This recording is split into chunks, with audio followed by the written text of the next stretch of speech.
Hi all. ഇന്നത്തെ വീഡിയോയിൽ September 11-12 തീയതിയിലെ പ്രധാന കറണ്ട് അഫയേഴ്സാണ് നോക്കുന്നത്.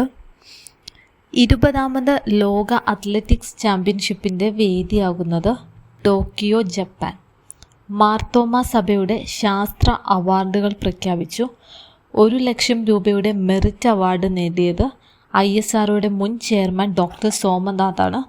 50,000 രൂപയുടെ യുവശാസ്ത്രജ്ഞർക്കുള്ള അവാർഡുകൾ ഡോക്ടർ ബോധിസത്വ ഹസ്ര, ഡോക്ടർ റിതേഷ് കുമാർ എന്നിവരാണ് നേടിയത്.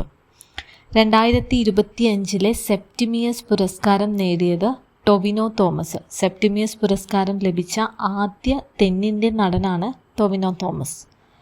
പ്ലാസ്റ്റിക് കുപ്പിയിലെ മദ്യത്തിന് ഈടാക്കുന്ന അധിക തുക 20 രൂപയാണ്. ഇത് നടപ്പിലാക്കുന്ന ആദ്യ ജില്ലകൾ കണ്ണൂർ, തിരുവനന്തപുരം. നേപ്പാളിൻ്റെ ഇടക്കാല പ്രധാനമന്ത്രി കുൽമൻ ഗീസിൻ. അക്കാഡമിക് നിലവാരത്തിൽ മുന്നിൽ കേരളമാണ്. കേന്ദ്ര വിദ്യാഭ്യാസ മന്ത്രാലയം പുറത്തുവിട്ട unified district information system for education plus റിപ്പോർട്ടിലാണ് കേരളം മുമ്പിലെത്തിയത്. 2025 സെപ്റ്റംബറിൽ ഒഫെക് 19 എന്ന സൈനിക നിരീക്ഷണ ഉപഗ്രഹം വിക്ഷേപിച്ചത് ഇസ്രായേൽ. ബ്ലൂംബെർഗിൻ്റെ കണക്കുകൾ പ്രകാരം ഏറ്റവും വലിയ ലോക സമ്പന്നൻ ലാറി എല്ലിസൺ. ഇലോൺ മസ്കിനെ പിന്തള്ളി 2ാം സ്ഥാനത്തിലേക്ക് പിന്തള്ളിക്കൊണ്ടാണ് ലാറി എല്ലിസൺ 1ാമതെത്തിയത്. അടുത്തിടെ പ്രതിരോധ വകുപ്പിൻ്റെ പേര് യുദ്ധവകുപ്പ് എന്നാക്കിയ രാജ്യം USA. ഫിനാൻഷ്യൽ ക്രൈം കംപ്ലയിൻസ് രംഗത്തെ ലൈഫ് ടൈം അച്ചീവ്മെൻറ്റ് അവാർഡിന് അർഹനായത് KN സുനിൽ കുമാറാണ്. ഫെഡറൽ ബാങ്കിൻ്റെ പ്രസിഡൻ്റാണ്. 2025 സെപ്റ്റംബറിൽ ഇന്ത്യ $68.1 കോടി സാമ്പത്തിക പാക്കേജ് പ്രഖ്യാപിച്ച രാജ്യം മൗറീഷ്യസ്. മുൻ പ്രധാനമന്ത്രി PV നരസിംഹറാവുവിൻ്റെ പേരിലുള്ള പുരസ്കാരത്തിന് മരണാനന്തര ബഹുമതിയായി അർഹനായത് Manmohan Singh. World Malayali council India region സംഘടിപ്പിക്കുന്ന കേരള ബിസിനസ് സമ്മിറ്റ് 2025 വേദിയാകുന്നത് ന്യൂഡൽഹിയാണ്. കീളുവാരങ്ങൾ എന്ന പുസ്തകം എഴുതിയത് മനീഷ് മുഴക്കുന്ന്.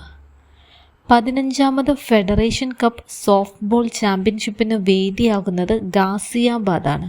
കേരള ടീമിനെ നയിക്കുന്നത് ഹഷിഷ രഹ്ന.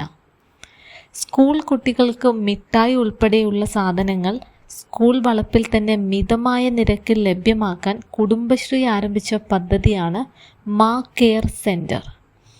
ക്യാൻസർ രോഗത്തെ പ്രതിരോധിക്കാനായി റഷ്യ വികസിപ്പിച്ച വാക്സിനാണ് എൻഡറോമിക്സ്. കേരളത്തിലെ ഏത് സർവകലാശാലയിലെ ഊർജ ശേഖരണ സാങ്കേതിക വിദ്യയ്ക്കാണ് ഇന്ത്യൻ പേറ്റന്റ് ലഭിച്ചത്?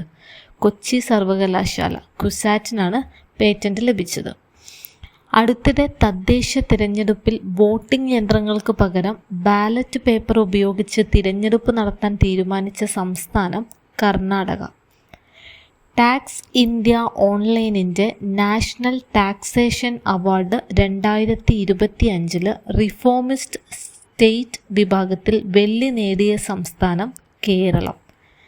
80 വർഷങ്ങൾക്ക് മുമ്പ് നാസികൾ കവർന്ന ഗ്യൂസെപ്പെ ഗിസ്ലാൻഡിയുടെ ചിത്രം കണ്ടെത്തിയ രാജ്യം അർജന്റീന. 2025 സ്വദേശ് സമ്മാൻ അവാർഡ് നേടിയ കേരള സർക്കാരിൻ്റെ ഉടമസ്ഥതയിലുള്ള പൊതുമേഖലാ സ്ഥാപനം KSFE. 2025 സെപ്റ്റംബറിൽ നാസയിൽ അസോസിയേറ്റ് അഡ്മിനിസ്ട്രേറ്ററായി നിയമിതനായ ഇന്ത്യൻ വംശജൻ അമിത് ക്ഷത്രിയ. റഷ്യൻ പ്രസിഡന്റ് വ്ളാഡിമിർ പുടിൻ്റെ ജീവിതകഥ ആസ്പദമാക്കി ഇറങ്ങുന്ന ചലച്ചിത്രമാണ് ദ വിസാർഡ് ഓഫ് ക്രെംലിൻ. ചിത്രം സംവിധാനം ചെയ്തത് ഒലിവർ അസായിസ് ആണ്.